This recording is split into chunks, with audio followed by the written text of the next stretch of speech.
빛은 멀게만 보여. 이곳은 정원 끝자락 경남이다 불려. 하지만 사람들은 여기 살고 웃음 봐. 눈물 속에 하루하루 살아가. 별처럼 빛을 발하며 예, 안녕하세요. 변방의 북소리 팟캐스트 첫회 행사를 진행하려고 하고 있습니다.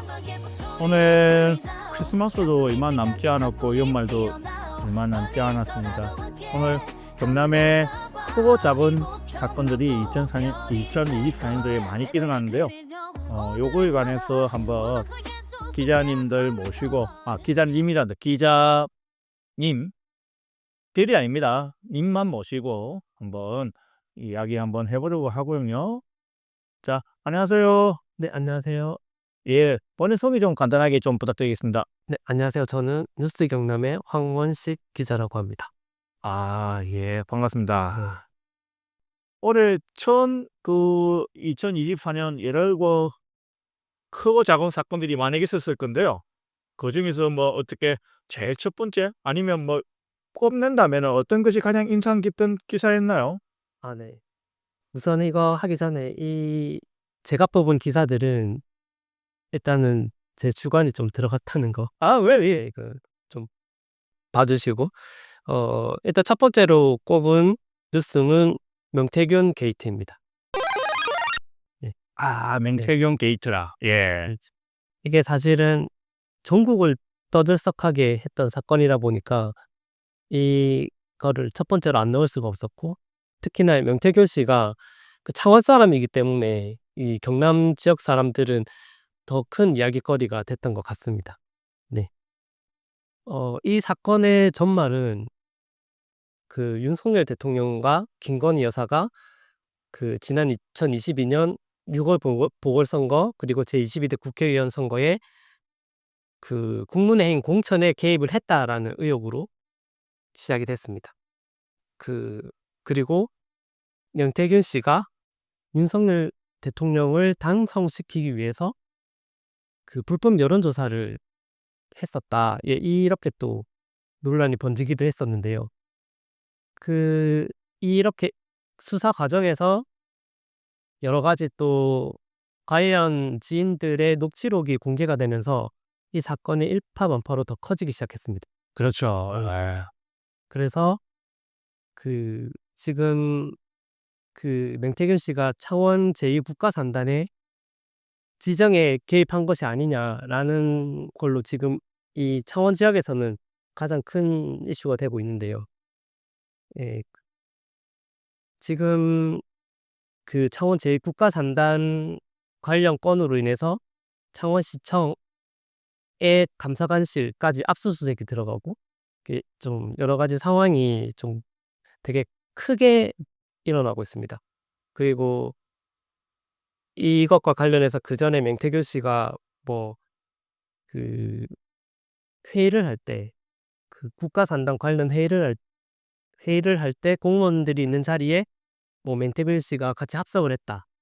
그런 의혹도 있고, 또 창원시만 알 수 있는 어떤 기밀 문서가 명태균 씨에게 전달됐다라는 의혹 등이 덧붙여져서 지금 더 크게 증폭되고 있습니다. 지금 경찰 조사는 들어가고 있는데 지금 창원시에서는 이와 관련된 의혹들을 전면 부정하고 있는 이런 상황입니다. 홍 시장 측은 어떤 의견이냐면 지금 산단 기능 등에 대한 해서 경남도 의견도 들어가고 그 뒤에 일부 지역구 의원들의 요청도 반영이 되고 이런 과정을 거치면서 최종적으로 후보지가 결정된다라고 이야기를 했고, 그래서 큰 방향성은 창원시장이 잡았고 여러 사람의 손길이 다 들어갔던 프로젝트다라고 설명을 했습니다. 그러니 사실은 어차피 큰 사업에는 여러 사람의 의견이 들어갈 수밖에 없기 때문에 명태균 씨가 그때 당시에 김영선 국회의원 실에서 총괄본부장인가로 있었기 때문에 아무래도 관련해서 의견을 그냥 받았다. 통상적인 상황이었다라고 이야기를 하고 있습니다. 그래서 이와 관련해서는 이제 좀 더 수사가 진행되고 있기 때문에 수사가 이제 결과가 나오면은 뭐 좀 밝혀질 내용일 것 같습니다. 네. 좀 더 지켜봐야 되겠죠. 네, 그렇죠. 아직 뭐 관련 건으로 이게 창원시 압수수색까지 했던 상황이기 때문에 분명히 어떤 의미 있는 결과가 나올 것이라고 생각은 하고 있습니다. 네. 그리고 지역에서 좀 떠들썩하게 했던 게 명태균 리스트라고. 그래요. 이게 붕괴된 사건이 있었는데 이 사건은 그 강혜경 씨라고 이분이 인제 김명선 전 국회의원의 회계 책임자이기도 했고 또 명태균 씨가 운영했던 미래항공연구소에서 실무를 맡았던 분이시기도 합니다. 예. 그래서 이분이 인제 가장 측근이다 보니까 이분이 어떻게 보면은 내부 고발을 한 거죠. 이게 명태균 씨와 접촉을 했던 정황이 있는 정치인 27명을 지목을 했던 사건입니다. 그래서 이 27명의 옳은 사람들이 모두 다 긴장을 했었던 그 사건이라고 할 수 있습니다. 그런데 뭐 경남 지역에도 관련 인물들이 너무 많이 나와 가지고 그래서 이런 부분들이 있었죠. 사실은 그 전국구로 보면은 뭐 나경원, 뭐 윤상현, 안철수, 김은혜, 조은희 의원, 뭐 하태경, 뭐 오세훈 서울시장, 뭐 홍준표 대구시장도 있었고 김진태 강원도지사도 있었고 여러 명들이 여기에 연루가 됐었는데 예. 그중에 그 경남 지역에 있던 사람들이 인제 윤한홍 뭐 국회의원, 또 강기훈 국회의원이나 홍남표 창원시장, 뭐 심지어 그 정의당 대표였던 여영국 전 의원도 있었고요. 그 서부 경남 쪽에도 조규 시장, 진주시장, 뭐 박대출 의원, 또 강민구 국회의원, 뭐 지금 뭐 박안수 경남도지사도 있었고요. 예. 뭐 이렇게 경남 지역 사람들도 많이 얽혀 있다 보니까 크게 또 지역에서는 이슈가 됐었던 것 같습니다. 근데 이 사건도 마찬가지로 대부분의 사람들이 다 부정을 하고 있습니다. 관련 의혹들을. 되게 뭐 의뢰 자체를 한 적이 없다. 이 여론조사, 불법 여론조사를 의뢰를 하지 않았다라고 대부분 다 부정을 하고 있고, 뭐 제가 직접적으로 언급을 하신 분들도 있고, 뭐 홍남표 시장이나 박안수 도지사 한 적이 없다라고 얘기를 했었고, 아니면 아예 그냥 언급 자체를 안 하시는 분들도 있고, 아니면 그 어디고 여영국 전 의원처럼 이분은 이제 그 민증 리스트 올라가고 나서 바로 자기가 기사를 올리셨더라고요. 그 10여 년쯤에 경남 도의원 할 때 자기가 인제 미공표 여론조사를 명 씨가 대표인 좋은 날 리서치에 한번 맡긴 적이 있다. 그래서 뭐 지역 여론조사 기관에 공표되지 않는 여론조사를 의뢰한 일을 두고 무슨 리스트를 운운하냐. 뭐 이렇게 보도하는 것은 적절치 않아 보인다라고 이야기를 했었고, 그 김두관 전 의원 측도 있습니다. 김두관 의원은 과거 한 번 만난 이후 소통한 적도 여론조사를 한 적도 없다. 뭐 이런 식으로 부정을 했었고, 그 이외에도 대부분의 사람들이 다 현재 부정을 하고 있는 상황입니다. 사실 이런 사건 터지면은 뭐 긍정으로 뭐 이렇게 답변 주시는 분들이 많이 없잖아요. 그죠? 그런데 지켜봐야 되겠죠. 네, 예. 그렇죠. 뭐 명태균 게이트 사건은 뭐 명태균 리스트도 그렇고 뭐 여전히 지금 진행 중이기 때문에 그 뭐 어디까지 여파가 갈지는 좀 더 지켜봐야 알 수 있을 것 같습니다. 예. 아무래도 참 지역적인 이야기가 전국적으로 나오다 보니까 사실은 여러 이야기가 나오는 것 중에 하나일 거라고 저는 생각이 드네요. 그럼 이제 두 번째는 어떤 이야기를 해줄 수 있나요? 두 번째로는 이제 경남 프로스포츠 성적 부진. 예, 맞습니다. 안 그래도 저희 그 변방의 북수에서도 경남 FC에 관해서 한번 다뤄봤거든요. 예. 그쵸. 예. 그때도 한번 다뤄주셨는데 제가 오늘 할 내용은 경남 FC 그리고 NC 다이노스, 창원 LG 세이커스 성적 부진에 대한 내용입니다. 안타깝습니다. 예, 맞습니다. 이거 전해 주십시오. 일단 첫 번째로 경남 FC는 최종 성적이 올해 13개 구단 중에 12위, 그러니까 K2라고 하죠. K2, K1이 아닌 K2 리그. K리그2. K리그2. 예. 이 지금 현재 일부로 K리그 1 승격을 목표로 하고 있는 팀인데 지금 K리그2에서도 성적이 되게 저조해서 아주 절망적인 상황이 있습니다. 그리고 그 성적을 한번 보면은 작년에 총 36경기 중에서 단 6승만을 했습니다. 그리고 무승부를 15번, 그리고 15번 패배를 했고요. 그래서 이 득실이 마이너스 17점, 뭐 이렇게 해서 이렇게 안 좋은 성적을 기록을 했는데, 그 원음에 대해서는 뭐 외국인 선수가 부진했다, 뭐 수비가 불안했다, 여러 이야기들이 나오고 있는데, 예. 그 구체적인 내용은 그 변방의 북소리 에피소드 4번째 경남 FC 2025 승격 가능한가에서 한번 들어보시면 될 것 같습니다. 아, 예, 그렇지. 그거 한번 보시면 될 것 같습니다. 네. 그리고 이제 LG 라이노스, 예.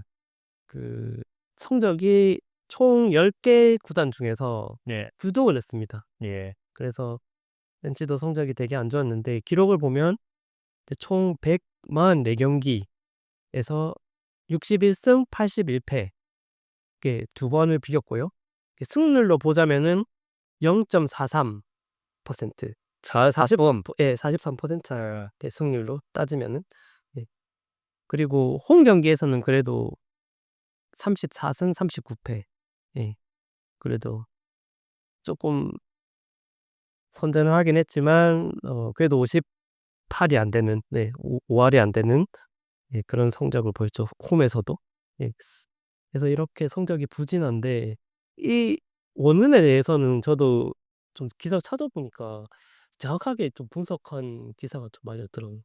근데 사실 그 투수진들은 사실 좀 좋았던 것 같아요. 뭐 외국인 선수 같은 경우. 그죠?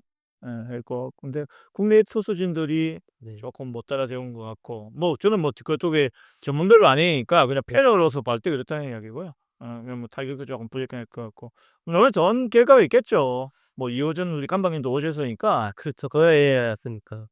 그래서 공교롭게도 보니까 그 경남 FC도 그렇고 저 NC 다이노스도 그렇고 최현 감독님이 오셨어요. 그래서 감독님 새로 오셨으니까 내년에 조금 더 좋은 성적을 기대를 해 봅니다. 그리고 창원 LG 세이커스에 대해서는 예. 지금 제가 어제 기사를 찾아보니까 곰돌 6위까지 올라갔더라고요. 야, 전에 예배 할때 말가. 6위까지, 네, 예. 이제 공동 6위까지 올라갔는데, 그 성적을 보니까 총 19경기 중에서 9승 10패.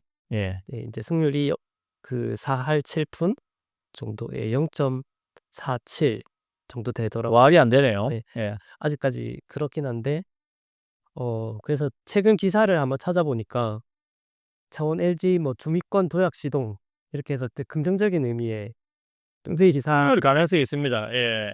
이게 사실 6위 안에만 들면 이 플레이오프가 가능하기 때문에, 그래서 조금 기대를 하고 있는 상황입니다. 또 사실 저 다치 선수들이 뽑기를 하는 과정이니까요. 올해 창원 LG 세이커스가 왜 그렇게 부진했냐, 좀 원인을 좀 찾아보니까 좀 선수들 부상이 좀 많았고, 네, 맞습니다. 이렇게 보니까 뭐 두경민, 뭐 진성현, 뭐 이런 선수들, 그리고 아센 마레이, 아이커즈와 이제 아이커 사이가 큰데 막 공백이 좀 길었고, 그리고 칼 타마요라는 또 외국인 선수가 원래 잘하는 선수인데 KBL에 좀 적응하는데 시간이 많이 걸렸다라고 합니다. 제가 알기로는 그분이 베트남 아니라 필리핀 선수로 알고 있거든요. 예, 이거 상당히 잘하시는데 조금 뭐 아마 올라올 거예요. 제가 볼 때. 그래서 지금 최근 경기 보니까 둘 다 이렇게 좋은 스탯에 좋은 성적을 보여주고 있더라고요. 그래서 아마 외국인 선수들 기량이 좀 올라오면은 아무래도 올해 플레이오프 진출까지 아마 기대를 할 수 있을 것 같습니다. 네.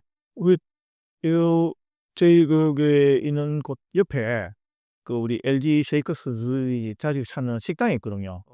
식당 경영님한테 한번 물어봐야 되는데 참 안 들렸네. 그렇죠. 네, 이상. 그 두 번째까지 이야기했고요. 세 번째는 어떤 게 있습니까? 예, 세 번째는 부산 경남 행정 통합 논의. 예. 이게 사실 올해 뭐 경남도하고 부산시가 행정 통합 논의가 좀 본격화됐다라는 식으로 기사가 많이 나왔거든요. 근데 사실은 이게 이번이 처음이 아니라 지난 2022년도에도 한번 시도가 됐었습니다. 예. 그때는 울산까지 같이 합쳐져 가지고 부산, 울산, 경남이 그때 부산 부울경 뭐 특별연합을 출범을 했습니다. 이게 특별지방자치단체죠. 해서 또 본격적으로 논의를 했었는데, 그때 2022년 지방선거 이후에 좀 단체장이 바뀌는 바람에 경남도하고 또 부산시하고 의견이 좀 맞지 않아서 좀 무산됐던 경험이 있습니다. 그 이후로 다시 이렇게 본격적으로 논의가 된 건데요. 이게 이번에는 좀 고무적으로 볼 수 있는 이유가 부산 경남 행정통합공론화위원회를 만들었습니다. 근데 거기에 정확하게 세부적인 운영 계획을 세우고 그리고 예산까지 반영을 했습니다. 이렇게 예산을 살펴보면 부산시에서 이 공론화위원회에 한 3억 7천 정도 행정적인 예산을 들였고 경남도도 1억 7천 그리고 이 공론화위원회의 어떤 기능과 구성 그리고 그 임기 세부 운영 계획도 구체적으로 세워본 것으로 밝혀졌습니다. 그래서 올해는 조금 더 기대를 해볼 수 있지 않을까라고 생각을 하고 있고 그리고 경남도에서도 행정통합을 위한 움직임이 있어서 이것도 의의가 있을 것 같습니다. 그 경남도 의회는 경남 부산 행정통합특별위원회를 또 구성을 했습니다. 그래서 결의안을 처리를 했는데 그 내용은 그 동의원 15명 내외가 참여해서 그 1년간 부산 경남 행정통합 관련 제반 상황을 점검하고 도민 의견을 듣는 이런 단계를 밟고 있습니다. 그래서 지금 뭐 여러 광역단체 행정통합 사례를 비교 연구하고 분석하고 지금 현재 그런 게 진행 중인 사항입니다. 근데 이거는 그 일단 목적이 그 수도권 1극 체계에 대항하기 위해서 지역에서 같이 행정통합을 해서 경쟁력을 높인다는 차원이고 그리고 형식은 지금 부산과 경남이 통합을 해서 완전히 새로운 이름으로 하나의 지자체를 만들 것이냐 아니면 영반제주 형식으로 해서 그냥 부산 경남주 이런 식으로 갈 것이냐 이걸 두고 좀 고민을 하고 있는 것 같습니다. 그리고 그 어떤 방향성에 대해서 좀 지방 자치권을 보장해 주는 분권형 광역 통합 지방 정부를 만든다는 계획을 가지고 있습니다. 근데 아직 좀 문제가 통합까지는 많은 문제가 있어 보이는데요. 일단은 지금 여론조사 결과가 좀 안 좋습니다. 그래서 작년에 했던 여론조사 결과를 보니 통합에 찬성하는 의견이 35.6% 그리고 반대 의견이 45.6%로 아직까지는 통합에 반대하는 목소리가 더 높네요. 높습니다. 그래서 이게 통합이 되면 정확하게 뭐가 좋은지 이런 거를 도민들한테 정확하게 인지를 시키고 많은 홍보가 필요한 상황입니다. 사실은 이게 되게 회의적인 시각이 많이 있거든요. 결국에는 또 보여주기식 행정에 그치는 게 아니냐라는 우려가 되게 많은데 그래서 뭔가 그 부산 경남 통합에 대해서 실질적인 진전이 있을지 좀 더 지켜봐야 되겠습니다. 그렇긴 한데 제가 볼 때는 한 2가지인 것 같더라고요. 첫째는 예산 부분. 그렇죠. 그러니까 지금 지방자치단체에 주는 국비 대 지방비의 비율이 올라가지 않은 이상은 쉽지 않아 보인다는 거고, 두 번째는 과연 그러면은 그 행정균형지라고 해야 되나요? 뭐 도청수재지라고 해야 되나, 시청이라고 해야 되나, 그게 어디로 가느냐가 가장 향방이지 않겠나. 이 2가지 부분이 넘어야 될 산인 것 같아요, 제가 볼 때는. 그건 사실 부산이나 경남 둘 다 좀 양보할 수가 없는 상황이기 때문에 그렇죠. 그게 가장 근본적인 문제인 것 같습니다. 이게 예산 부분은 국회에서 이렇게 그 지방자치단체의 비율과 국비와 지방비의 비율을 조정하지 않으면 안 되거든요. 그럼 결국은 그 국회의원들이 활약이 필요한 시점인데 과연 그게 이루어질까 하는 게 좀 있고요. 내용은 상당히 좋은 것 같아요. 지금 수도권에 대항해서 동남권 일대에 어떤 큰 강력 단체가 생기고 그건 한 800만, 우선 포함하면 한 800만 정도 되잖아요. 네, 그렇게 한다니까 내용적인 것 같은데 그게 조금 쉽지 않은 부분이 있는 것 같아요. 뭐 일단은 지켜봐야 되겠죠. 그래서 앞으로 어떻게 될지는 조금 더 지켜보도록 하겠습니다. 예. 그리고 네 번째, 그 김해에서 전국체전이 열렸다. 참 어려워요, 진짜. 사실 이게 왜 의미가 있다라고 생각했냐면 이게 경남에서 14년 만에 열리는 거거든요. 그래서 14년 전에 진주에서 열리고 이제 14년 만에 김해에서 다시 열리는 거라서 저는 큰 의미가 있었다.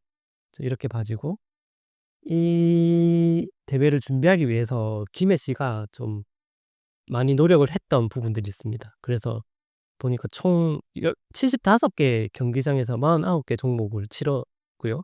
그래서 이거 준비를 하기 위해서 김해 종합운동장 등 26개 경기장을 시축하거나 보수공사를 했습니다. 예. 그래서 여기 또 뭐 김해시에서 홍보 전략으로 2010년 이후 14년 만에 경남에서 열리는 대회인 만큼 이제 경남도는 유네스코에 등재된 가야문화유산과 첨단 우주산업 기술력 그리고 수려한 관광 자원 등을 접목해 경남만의 특색 있는 대회로 개최하기 위해 최선을 다했다라고 합니다. 이번 대회의 컨셉이. 예. 그래서 올해 이런 노력을 했었고 실제로 초 한 4만 명 정도가 이번에 김해를 다녀갔다라고 하더라고요. 이 대회로 인해서. 그래서 좀 숙박 인원이 또 많았고 김해시 경제에도 좀 도움이 많이 됐었다. 그리고 한 57,000여 명의 자원봉사자 그리고 약 17,000여 명의 서포터즈도 많이 활동을 하게 됐습니다. 그래서 아마 김해시나 경남을 알리는 데 좀 많은 도움이 되지 않았을까라는 생각을 해 봤습니다. 그리고 체전이 이번에 또 좋았던 게 성적이 또 되게 좋았습니다. 예, 어땠나요? 결국에는 체중 2위를 했습니다. 개최지인 경남에서 2위를 했습니다. 금메달 68개, 은메달 63개, 동메달 124개 이렇게 해서 총 255개의 메달을 획득하면서 종합 2위를 했습니다. 1위가 경기와 아쉬운가도 1위가 경기도 했고 3위가 이제 서울이었습니다. 그래서 경남이 2등을 차지했는데 작년에 6위였었거든요. 6위에서 지금 2위로 올라서 많은 성취를 이뤘습니다. 이 경남이 종합 1위를 한 종목을 살펴보면 배구 금메달 3개죠. 복싱 금메달 4개, 그리고 스쿼시 금메달 2개, 역도에 금메달 17개, 태권에 금메달 3개 뭐 이렇게 했습니다. 그리고 경남이 종합 1위를 한 종목은 배구 금메달 3개, 그리고 복싱 금메달 4개, 스쿼시 금메달 2개, 역도 금메달 17개, 태권 금메달 3개 등 5개입니다. 역도가 대단하네요. 야, 17개. 그래서 17개 경남 현역대회 역도가 되게 활약을 하고 있습니다. 그래서 지금 뭐 이렇게 좋은 성적으로 마무리가 됐는데 이제 이건 약간 뒷이야기를 개막식 때 사실은 선수 입장하고 뭐 성화 봉송하고 이런 행사들 끝나고 좀 화려한 쇼를 기대를 했던 분들이 많이 계셨을 겁니다. 그렇죠. 그때 뭐 가수들 나와서 이렇게 노래도 하고 이런 걸 기대했을 텐데 사실은 그 이벤트가 다 없어졌습니다. 왜 어떤 걸 했나? 왜 그랬냐면 가수들이 오기로 한 거를 다 취소를 시켰다라고 합니다. 이게 왜 그랬냐면 이 대회를 며칠 앞두고 전국체전 기획단장이죠. 경남도공무원인데 사급 공무원이 갑자기 목숨을 방문 선택을 하고 그래서 사망하는 일이 하고 그것 때문에 아마 경남도에서 좀 애도의 시간을 가지기 위해서 뭐 묵념을 한다든지 그리고 가수들을 부르지 않는다든지 약간 그런 분위기를 만들었던 것 같습니다. 이거는 저도 나중에 알게 된 사실이라서. 그렇죠. 처음 듣는 이야기네요. 네, 아무튼 이런 일이 있었습니다. 아까 제가 궁금한 거는 관광객들이 뭐 이렇게 4만 명 이상 왔다 뭐 이렇게 이야기를 했는데 사실 김해의 가장 큰 문제점 중에 하나가 관광 호텔이 많이 없거든요. 사실은 그럼 그분들 다 숙박을 했다면은 뭐 모텔이나 호텔이나 이렇게 가셨을 건데 뭐 그것도 뭐 경제에 큰 도움이 되는 건 분명히 맞습니다만 김해가 좀 더 성장하려면은 관광 호텔이 조금 더 있어야 되는 거 아닌가 하는 생각이 있습니다. 호텔 큰 호텔을 한 게 건설 중이라는 이야기를 한 게 듣긴 했는데 그게 지금 현재 대표적인 호텔이 없잖아요. 그렇죠. 호텔이라는 게. 예. 어디고 김해 저기 무슨 동이지? 이름이 생각 안 나네. 하여튼 거기 호텔 그거 말고는 특별히 기억나는 호텔이 없습니다. 그래야 김해도 숙박시설을 좀 많이 확충될 필요가 있죠. 예. 이렇게 돼야 될 것 같습니다. 다음 소식 들어가기 전에 우리가 지금 현재 저희가 오프닝 송으로 계속 하는 거 있어요. 노래가 오늘도 처음에 잠시 이렇게 나왔었는데 이게 이제 2분 10초 정도 이상의 노래인데 잠시 맛배기만 좀 보여드리고 있거든요. 그래서 그 맛배기가 아닌 전체를 한번 아니면 일주일만이라도 한번 들어볼 수 있는 시간을 하고 네. 나머지 진행하도록 하겠습니다. 네.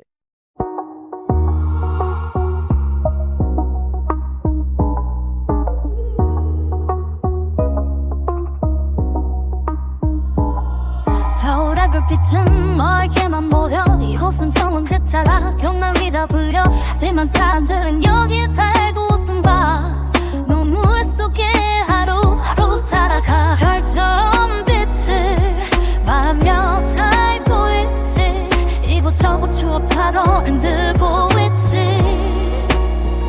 우리 깜빡의 목소리 들리나오 가슴이 삐간직한 꿈이 피어나오 멀리 있더라도 함께 하늘 잡아 이곳 경남도 별이 될 거야 내래를 그리며 오늘을 살아 음악과 예술 속에 삶을 타는 여기서 우리의 작품 있어서 그해 노래 불러 새로운 순간 우리 꿈꾸며 달려 그 꿈결 속에서 서로 속여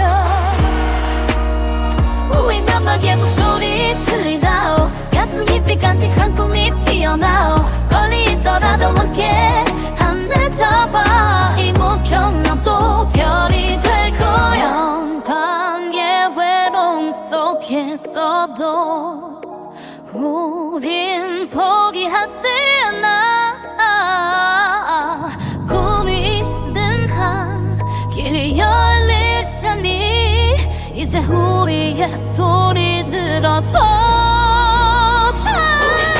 소리 들리나오 약속하게 추억내 피어내 많이 떠나도 예 경험할 나 우떡들도 미분이 해로고 또 새롭게 습속을 뿐이에 우리 곧 경남도 별이 될 거야 아유, 잘 들었고요. 네.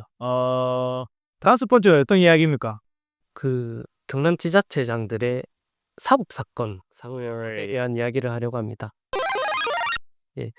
올해도 경남지자체들의 여러 가지 뭐 공직선거법 위반이나 여러 가지 혐의로 좀 사건 사고가 많았는데요. 예. 그 중에 몇 분들을 소개하려고 합니다.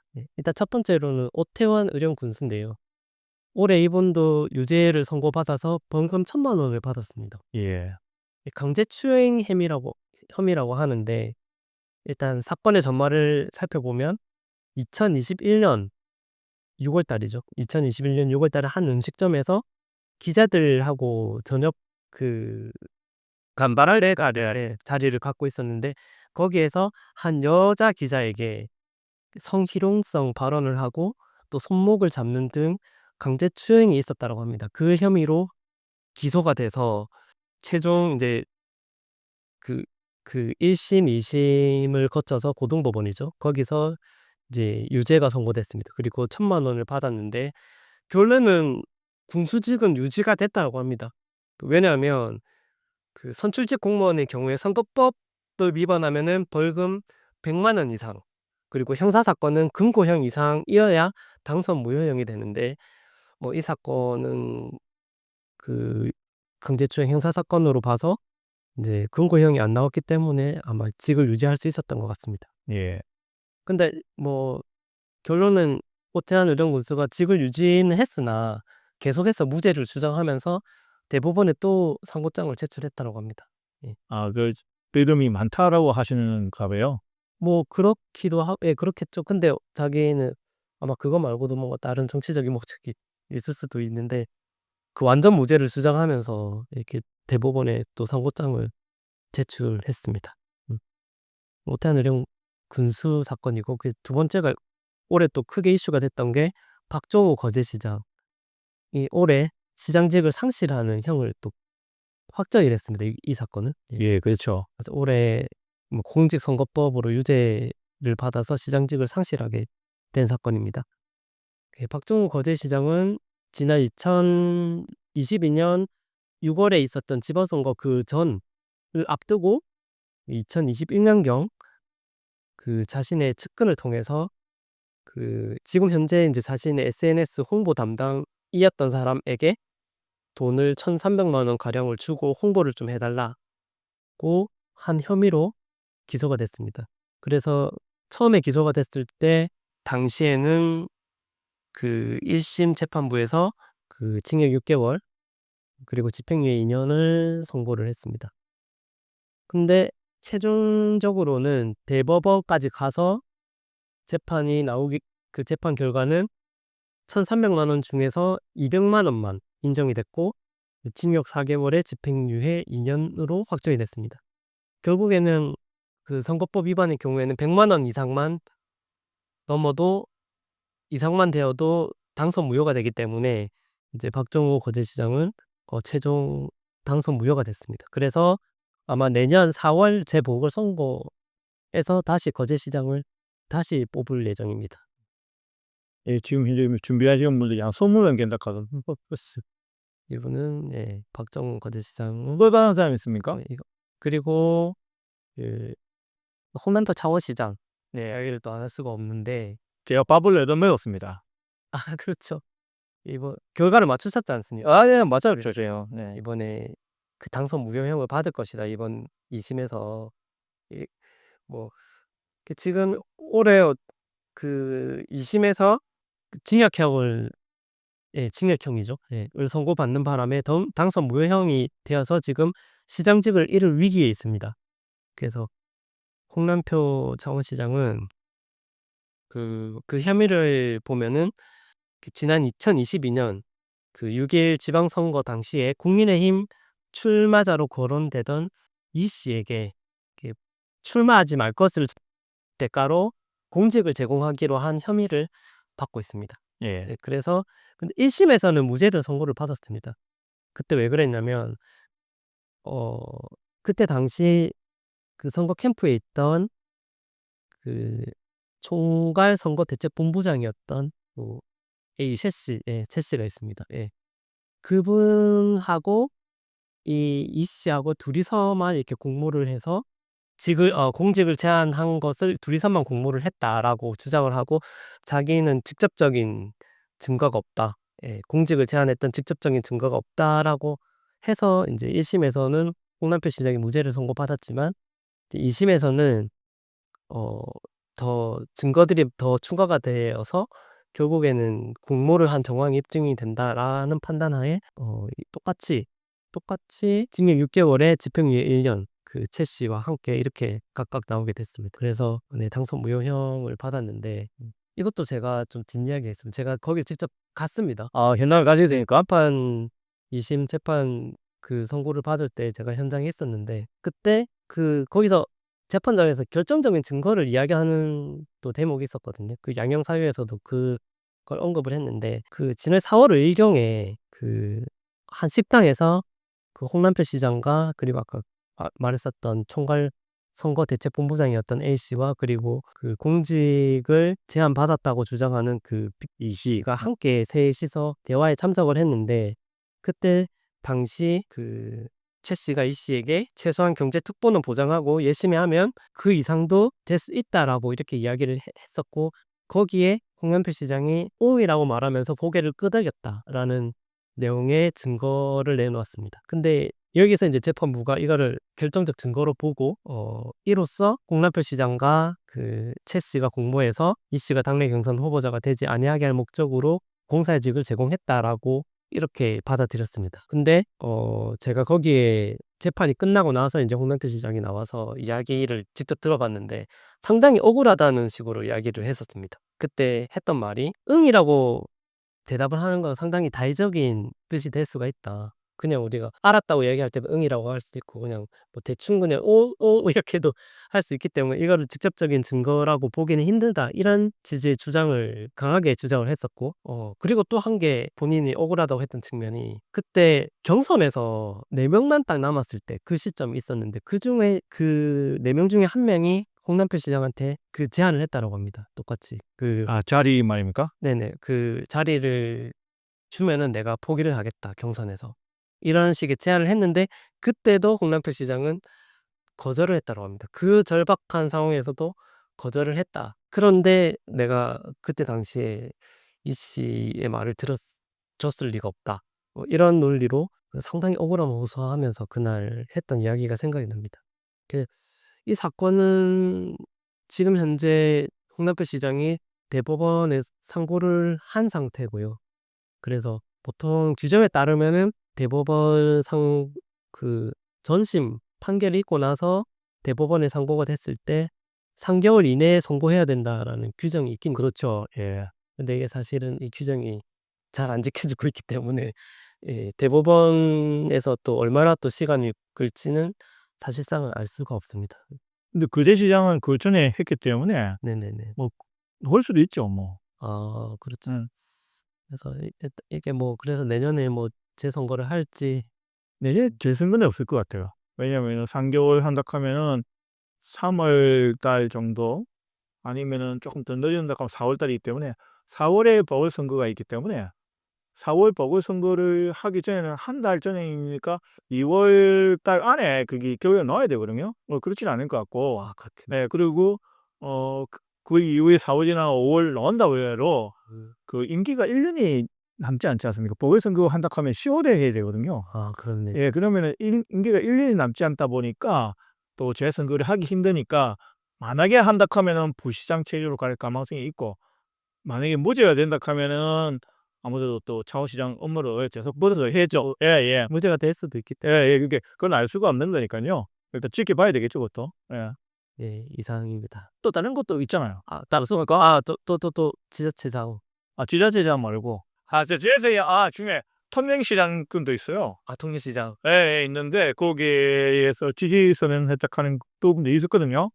이것도 뭐 일단 무죄가 되는데 이것도 지켜봐야 될 거예요. 통영시장 부분도 있고. 지금 현재 통일시장. 예예. 현 동료시장 그 문제도 있습니다. 그래서 아. 찾아보면은 그 이야기도 조금 재미있는 부분이 있어요. 또 참고해 주시면 좋겠습니다. 예. 그리고 다른 이야기 있습니까? 이제 6번째 예. 롯데백화점 마산점 폐점. 그렇죠. 예. 이거는 좀 뭐 그렇게 보는 관점에 따라서 그냥 중요하지 않을 수도 있는데 제가 느끼기로는 체감상 느끼기로는 상당히 중요하게 다가왔습니다. 왜냐하면은 이게 사실은 그 마산 지역의 지역 소멸에 대한 상징적인 사건이기도 하고 저한테는 이게 좀 30년 동안 이게 추억이 있던 좀 장소였기 때문에 이 롯데백화점이 없어진다는 거에 대한 좀 충격이 좀 있었습니다. 그래서 이게 처음 알려졌을 때는 한 4월 말경에 인제 그 롯데백화점 측에서 이제 폐점 사실을 알렸습니다. 예. 그래서 이 사건으로 직접 롯데백화점에서 직접 고용한 직원 70여 명은 아마 다른 지점으로 이렇게 배치를 시켰고 그다음 직접 고용이 아닌 530명 정도는 이게 실직이나 폐업을 해야 되는 이런 상황에 놓여졌던 거죠. 그래서 아주 큰 혼란을 겪었던 사건입니다. 아마 이게 원인을 두고 뭐 여러 가지 말들이 있지만 일단 첫 번째로는 매출 부진. 지난해 롯데백화점 마산점 매출이 740억이었다고 합니다. 이는 이제 국내 5대 백화점 매장 중에서 가장 작은 매출이었다고 합니다. 그리고 예전에 펜저 선생님께서 한번 말씀을 해 주셨는데 이게 롯데백화점 관련해서 좀 "마산 지역의 인구가 엄청나게 감소하고 있다."라고 추첨을 해 주셨어요. 그때 인구 감소 추이를 보면은 거의 30년 만에 원래 50만에서 27만으로 반토막이 났다라는 수치를 한번 말씀을 해 그렇죠. 예. 그래서 이렇게 한마디로 소비가 많이 없었다라는 거겠죠. 인구가 그만큼 많이 줄었으니까. 근데 인계는 실질적으로 인제 하포구하고 해운구 합치면은 그 36만 정도 되거든요. 그건 제가 왜 27만을 이야기했냐면은 네. 95년도에 도농 통합이 되면서 그 삼진면 네. 그래 갖고 지금 현재 내수업 인구가 마산으로 들어왔기 때문에 그분들이 포함되지 않았을 경우에 인제 27만이라는 얘기지 실질적으로는 지금 마산 하포구 해운구는 36만 겁니다. 36만. 예예.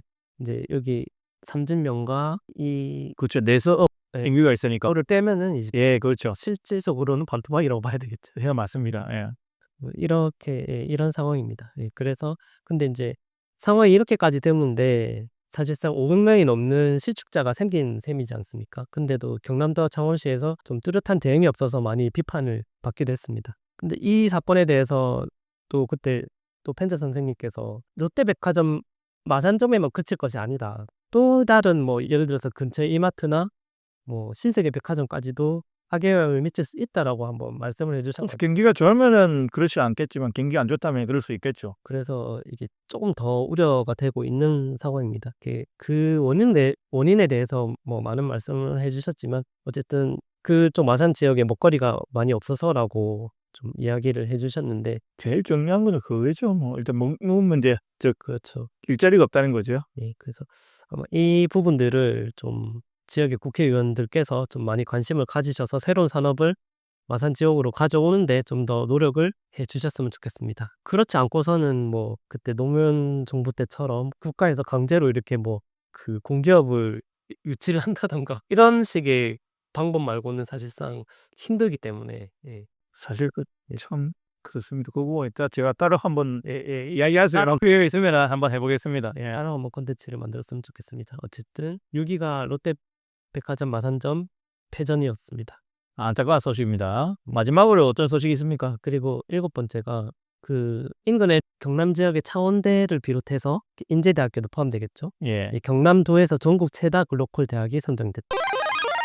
예. 이 내용입니다. 그 올해 국립창원대학교, 경남도립거창대학교, 남해대학교, 한국승강기대학교 이 대학교 연합, 그러니까 총 하나, 둘, 셋, 4개 대학교 연합이죠. 예. 연합과 그다음에 인제대학교가 2024년 글로컬 대학 30에 최종 지정이 된 사건입니다. 이 사건이 왜 의미가 있냐면 그 글로컬 대학이라는 게 이제 좀 세계적 경쟁력을 선도하기 위해서 대학을 육성하기 위해서 정부에서 5년간 총 1,000억 원에 지원하는 사업입니다. 그러니까 5년간 총 1,000억 원이기 때문에 상당히 많은 돈이 투자가 되는 사업입니다. 그래서 좀 의미가 있었고 이게 경쟁률도 되게 치열했습니다. 총 이번에 올해 신청은 총 109곳이라고 합니다. 대학이. 그중에서 10곳 거의 뭐 11대 1의 경쟁률 대단한 경쟁력 두부네요. 예. 들고 게다가 이제 도매에서 총 2곳이 됐기 때문에 예. 한 곳도 아니고 2곳이 됐기 때문에 또 상당히 또 의미가 있습니다. 네. 이를 두고 제 생각에는 이게 좀 갈수록 지역에서 인구가 소멸되고 학생 수도 줄어들기 때문에 좀 통합을 하겠다라고 이렇게 한 창원대학교하고 남해대학 뭐 이 거창대학교부터 해가지고 통합을 하겠다라고 자진해서 나선 쪽에서 아마 좀 점수를 주지 않았나 그래서 이때 생각이 또 듭니다. 이와 관련해서 경원도에서도 글로컬 대학에 4,600억 규모의 지방비를 지원을 할 계획이고요. 그리고 이제 박완수 경남도지사도 그 경남을 넘어 세계적인 대학으로 대도약을 위한 과감한 대학 혁신안이 준비됐다. 국립창원대학교, 경남도립거창대학교, 남해대학교, 한국승강기대학교 연합입니다. 그리고 인제대학교. 아니 이제 점수를 조금 후하게 줬다고 생각한다 그 이야기죠. 네네. 이 연합에 대해서는 좀 앞으로 통합 과정으로 가겠다라는 의지를 보인 거기 때문에 아무래도 좀 점수를 높게 주지 않았나 하는 또 생각이 듭니다. 이제 7번째는 끝이죠. 네, 이게 이제 마지막입니다. 아 예. 사실 그 경남에 워낙 그 많은 그 이야기들이 있을 건데 7개를 사실 추리기가 쉽지 않았을 것 같아요. 제가 볼 때. 아닙니다. 제 생각하고 또 팬장님께서 많이 도와주셔가지고 제가 또 7개 정도로 추릴 수가 있었습니다. 예, 일단은 뭐 사실은 경남에 여러 이야기들이 많이 있었을 건데 이렇게 그 선정이 됐고 또 2025년은 또 우리에게 어떤 일들이 또 펼쳐질지 상당히 좀 궁금하긴 궁금합니다. 네, 그렇습니다. 예, 오늘 그 첫 회 함께 했는데요. 어떤 것 같습니까? 저는 오늘 어쨌든 이렇게 또 그 팬들님께서 하시는 방송에 나올 수 있어서 나름 영광이고 제가 평소에 또 많이 자문을 구하는 사람 중에 한 분이시거든요. 그래서 저희 뭐 항상 많이 도와주셔서 고맙고 이렇게라도 또 제가 조금이라도 보탬을 줄 수 있어서 다행이라고 생각을 합니다. 근데 이런 그 뒷이야기 같은 거나 이런 거 해서 좀 자주 나와주시면은 네네. 네, 팟캐스트에 또 재밌을 것 같아요. 또 이런저런 이야기하고 근데 저희가 이제 팟캐스트는 1시간 정도 생활을 하고 있거든요. 오늘 딱 시간대는 좀 맞을 것 같고 좋습니다. 앞으로 또 뭐 취재를 하고 또 다른 또 뒷이야기가 있으면은 그때 또 여러 가지 소재로 한번 찾아오도록 하겠습니다. 아, 예, 고맙습니다. 그리고 오늘 이렇게 함께 해주신 우리 황원식 기자님 덕분에 이렇게 행사가 콘텐츠가 또 알차게 꾸며진 것 같고요. 또 다른 팟캐스트 형식으로 한번 만나 뵙도록 하겠습니다. 오늘 여기까지 변방의 북소리의 편지였습니다. 감사합니다. 네, 감사합니다. 눈이 마주칠 때마다 설레임이 커져만 가. 창원의 바람이 휘몰아쳐도 너와 함께라면 난 괜찮아, 난 괜찮아. 창원에서의 만남, 이건 우연이 아니야. 인연의 시작, 서로에게 빠져가. 창원의 밤, 넌 창원 기차 속, 기차 속. 너를 본 순간 가슴이 뛰어 멈출 줄 몰라. 어색한데도